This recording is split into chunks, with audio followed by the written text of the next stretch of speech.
When I was younger, I actually didn't have to buy any Halloween costumes because my grandmother would always make them for me. She would also make herself costumes and like surprise me in class. Like in kindergarten, she would come dressed as Cat in the Hat and like make herself a red and white striped hat and then come and read Cat in the Hat to us.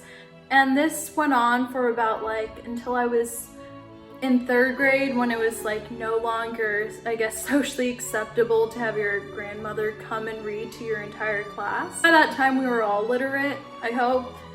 And then in 5th grade, with these really kind group of girls who I thought were so cool, invited me to sit with them at lunch and like occasionally have play dates, just to emphasize how cool these girls were at the time. They owned silly bands and they also had feathers in their hair, which I was just like, oh, I gotta be friends with them. On Valentine's Day, we were all at lunch like passing out candygram. My 5th grade crush was sitting near me. Shout out Eric Johnson. And then all of a sudden I see like out of the corner of my eye near the school front some like red figure.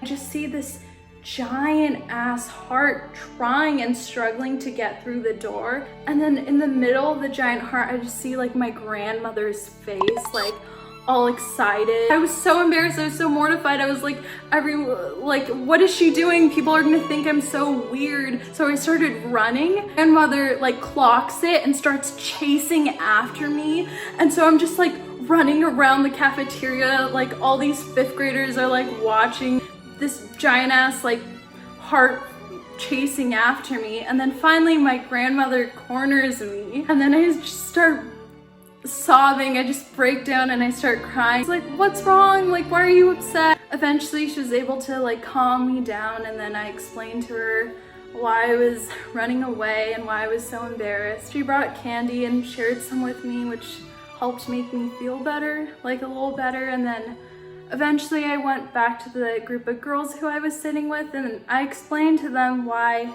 I ran away because they were so confused. And the girl was like, yeah, like that's so cool, your grandma like dresses up or like can make costumes for you. Like my grandma's dead. And I was like, oh, like that's sweet. Turns out the most embarrassing thing that ever happened to me was not an embarrassing thing at all, and ended up being the reason why I made really good friends in 5th grade.